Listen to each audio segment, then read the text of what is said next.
So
skeptical, but still I wanted more, more, more. I gave a second chance to Cupid. Ang ganda mong lalaki.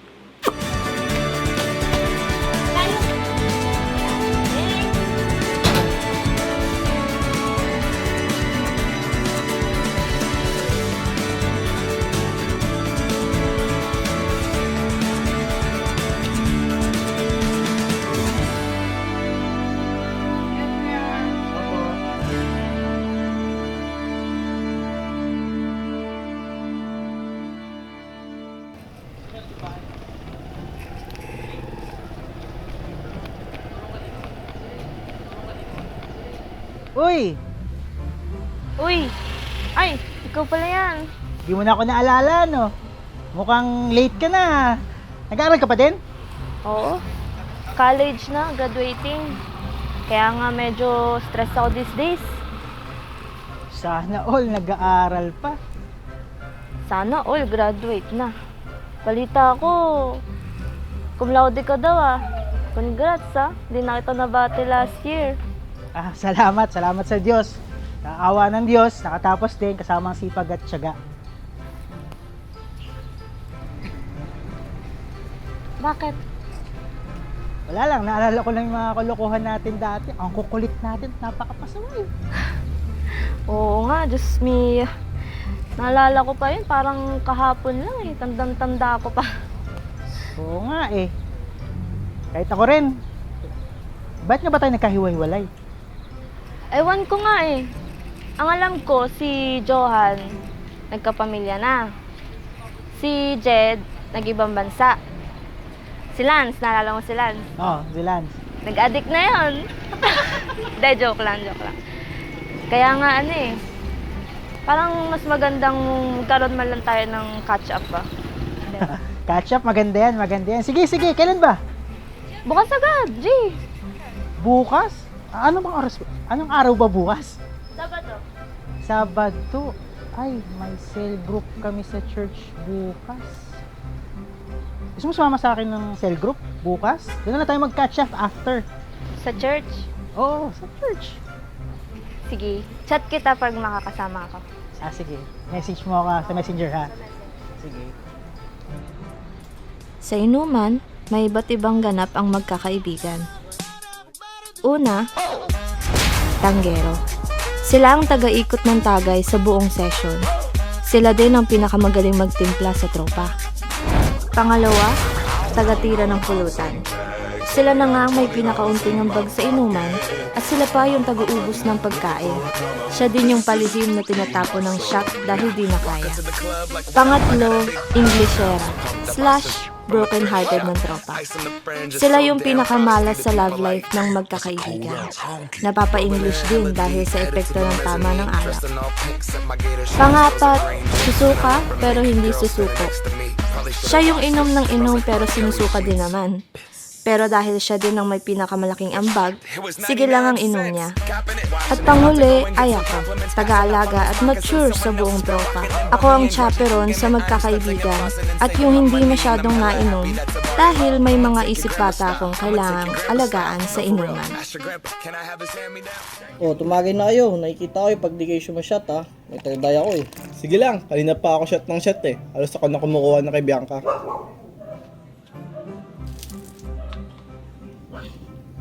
Alam mo naman, taga-alaga ninyo ako mamaya pag babagsak na kayong lahat, di ba? Nga pala, nakita ko si Jerome kanina. Si Jerome? Sino? Si Jason? Iniwan ako na. Damik, si Jerome daw, hindi si Jason. Oh, kumusta na pala siya? Parang dati-rati kasi kasama lang natin siya eh. Tapos, ano na ba nangyari dun? Kaya nga, siya nga dating tanggero sa atin noon eh. Oh, kamusta na daw siya? Ayun, nagkakwentuhan kami kahapon. Diyan lang sa waiting shed, tapos nagkamustahan ng konti. Papasok ata siya sa trabaho eh, pero di ko alam kung saan siya nag-work. Nag-aaya nga siya ng catch up daw sa ating lahat. Para reunion lang ba? Tama yan, kamustahin mo si Jason. Kamo, sana masaya siya sa bago niya. Hindi nga, si Jerome nga yun, be. Oo nga, tama. Mag-catch up nga tayo para makamusta na rin namin siya. Kasi these days, di na rin natin siya makahagilap eh. Oo nga, kamustahin mo naman siya para maaya din natin siya dito. Reunion ba? Sige. Siputin ko siya bukas para mag-catch up kami. Ma'am Sims, cheers! Cheers! Wow! Uy, ubus na. Bili nga kayo ulit. Hoy!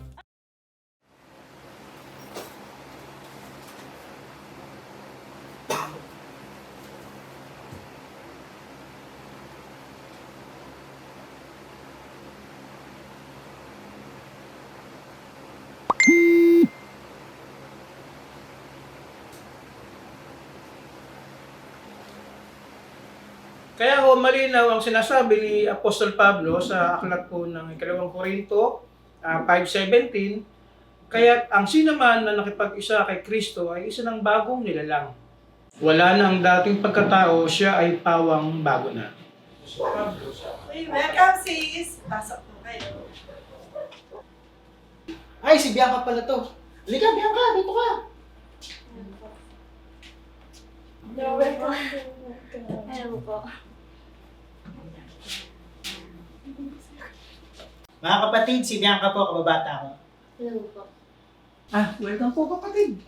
Sakto po, uumpisa lang namin. Yun nga po, patuloy po natin yung ating pinag-aaralan yung tungkol po sa bagong buhay na binigay po ng Panginoon sa sinabi po ni Apostol Pablo sa Buti nakaabot ka kanina sa cell group. Oo. Wala rin naman akong ginagawa eh. Tsaka, nakausap ko yung mga tropa kagabi sa inuman. Sabi nila, ikamusta ko raw sila sa'yo. Oo, nakakamiss din sila, no? Yun, pakisabi na lang sa kanila, ito, nananab ba? Pero guwapings pa. Alam mo, nung tumanda na tayo, pakiramdam ko parang lagi pa rin may kulang. Yung kulang na na hindi kayang punan ng gimmick, o kung ano man, o inom. Pero nung narinig ko yung sermon kanina, saan ang matawag doon? Oo. Ayan, basta parang ganun. Parang nakaramdam ako ng kapayapaan na hindi ko talaga kaya ipaliwanag. Alam mo, siya lang naman na makapagbigay talaga ng kapayapaan na hindi may bibigay ng mundo. Ganyan din ako dati. Ang dami kong ginawang paraan para makaiwas o maging maayos ang buhay ko. Pero parang may kulang. Pero nung simulang tinanggap ko si Jesus bilang priority sa buhay ko, parang ang daming nagbago. Alam mo, napansin ko yan yung aura mo nung nagkita tayo ulit sa waiting shed. Gusto ko din ng ganyan. Yung yung parang magaan lang lahat.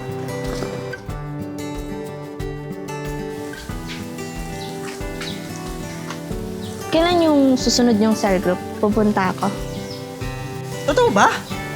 Gusto mo, umatin ka na rin bukas, Sunday service. May pupuntahan kasi ako bukas. Sa Sabado na lang na cell group. Sige, no problem. Okay.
Got up before the alarm.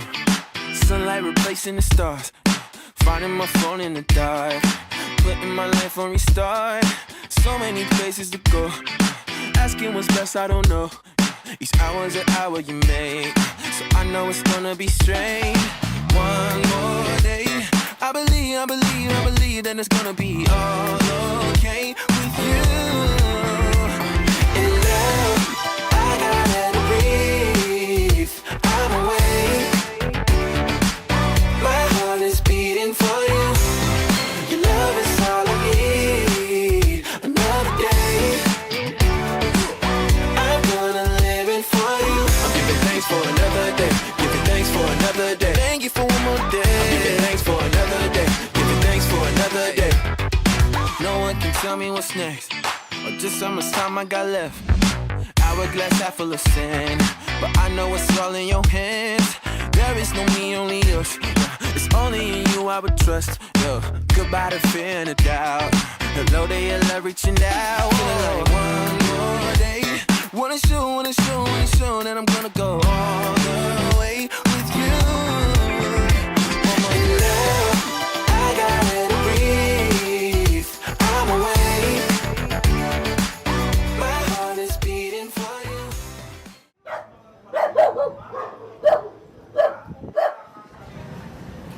Sige po, bye-bye. Salamat po.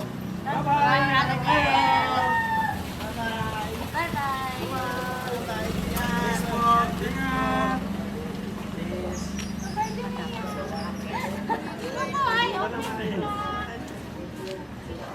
Bye-bye, Jinea.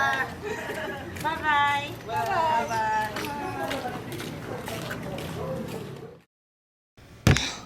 Buisit yung prop namin. Halos lahat kami bagsak. Minor lang naman. Pipiling major.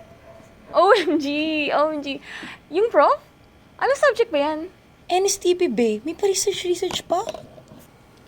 NSTP? Di ba dapat basic lang yan? OMG! Yeah, for me, it's not that mahirap. Pang-apat ko na nga eh. Feeling ko na master ko na siya. Diba hanggang NSTP 2 lang? Be, dalawa lang yun. OMG! Anyways, ano news kay Jerome Bianca? Ano, siya mo naman? Nagkausap kami. Yun. Nananaba na daw siya, baka di nyo na siya makilala. Tsaka, sabi niya, miss niya na daw kayo. Nakakamiss din sila, no? Yun, pakisabi na lang sa kanila. Ito, na ano pa, pero babings pa din. So, kailan ulit natin siya makakasama? Baka naman pwede mo siyang isama ulit dito gaya dati. Sige, subukan ko. Shot ka na ulit. Sige pag shot ko, bounce na kayo. Las 8 pa lang naman tsaka linggo naman bukas. Kaya nga, the night is still young. Inom lang na inom, Bianca. May gagawin pa kasi ako mga pre. Sus, parang di naman ikaw yung Bianca. Kaya nga, ako naman ang sponsor ng inuman kaya go lang tayo ng go. Yes, girl! Iinom na yan. Iinom na yan. Iinom na yan. Iinom na yan. Iinom na yan. Iinom na yan. Iinom na yan. Iinom na yan. OMG. naiintindi? Sabi ko, ayoko nga. Diyos ko naman. Ayoko! Bakit? Iinom lang naman Para namang others kami sa'yo. May problema ka ba sa amin?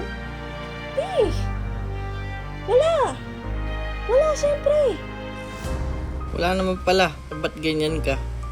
Kaya nga, umuunti na nga tayo. Wala na nga si Lance, tapos nagkakaganyan ka ba? Akala mo di namin nakita yung My Day ni Jerome na kasama ka sa church? Ano, alive-alive ka na ngayon?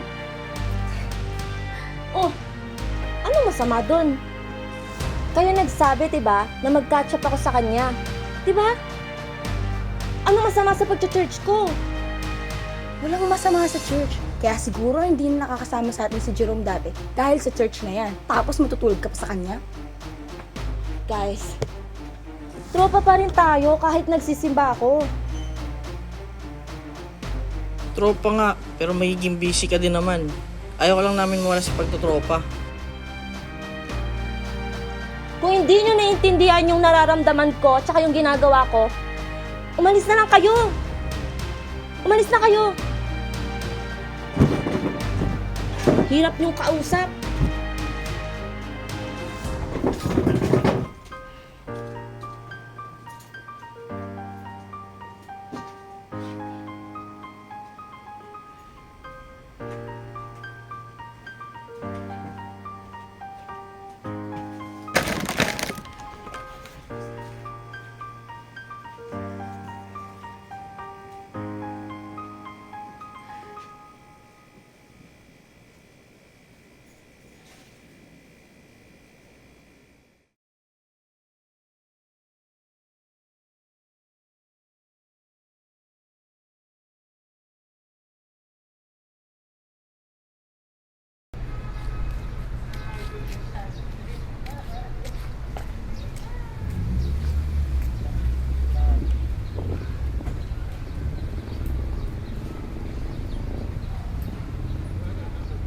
Uy, Friday na naman!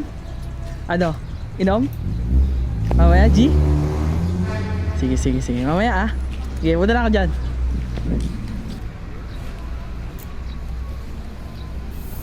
Kayo nagsabi, diba, na mag-catch up ako sa kanya. Diba? Ano, alive-alive ka na ngayon? Kung hindi nyo naiintindihan yung nararamdaman ko tsaka yung ginagawa ko, umalis na lang kayo!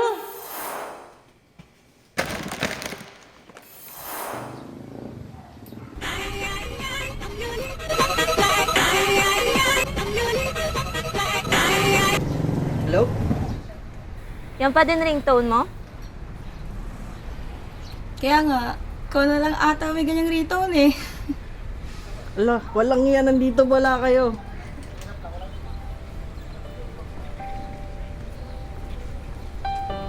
Nga pala, pasensya na nga pala ulit nung nakaraan. Di ko lang talaga nakontrol yung emosyon ko. Wala na yun. Pass is pass. Huwag mo na isipin yun. Kaya nga sis, pass is pass na, tsaka kasalanan din naman namin yun nila Johan. Dapat iniintindi ka namin, sinusuportahan ka namin. So kung anong gusto mong palampalatayaan. Kasi nga, kami, lagi mo kami sinusuportahan, kaya nga nahihiya din kami sa'yo. Gusto ko din humingi ng pasensya sa'yo, Bianca, kasi nataasan kita ng boses noon. Hindi ko naman intention na gano'n ang mangyayari. Hindi ko lang din napigilan sarili ko. Okay na yun? Na wala na rin naman sa akin, napatawad ko na rin naman kayo. Naya lang talaga ako lumapit sa inyo. Siguro, dala na rin ang hiya ko nung araw na yon. Saka, miss na miss ko na kayo guys. Sorry na. O dating gawin, hawak-hawak kamay, tapos sorry after 3 1, 2, 3, sorry! Anong meron? Nag-away ba kami? Ba't sila nagsusorry? Uy, sama naman ako dyan! You look so happy eh! Okay, sige, 1, 2, 3, sorry! So yun na nga. Nakita nyo naman na nagkaaway kami. Pero, salamat sa Diyos, nagkaayos din kami. Simula nung araw na yun, unti-unti ko na sila nadala sa Panginoon. Sa totoo lang nung una, napakahirap magkaroon ng tropa na iniiwasan ka dahil sa paniniwala mong iba sa kanila. Kaya, sinama ko sila.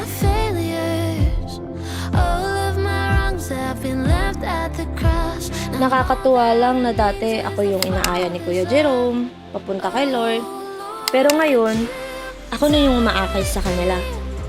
Nakita kong kumikilos ang Panginoon sa buhay ng mga tropa ko dahil patuloy kong nakikita na interesado silang mas makilala pa ang Diyos na nakilala ko rin. Hanggang sa nagkaroon na din sila ng kani-kanilang ministry sa simbahan. Si Mimay, tumutugtog ng keyboard. Si Johan, nagkikitara. Si Jem, nasa media team na. Habang ako naman ay nagpapaawit sa church. Dahil sa pagbabagong naranasan ko, ninais ko din maranasan yun ng mga kaibigan ko. Napakasaya ko nga dahil alam ko ito ang plano ni Lord sa aming magkakaibigan. Hindi lang basta-basta magkakaibigan, kundi magkakaibigang binago ng Diyos.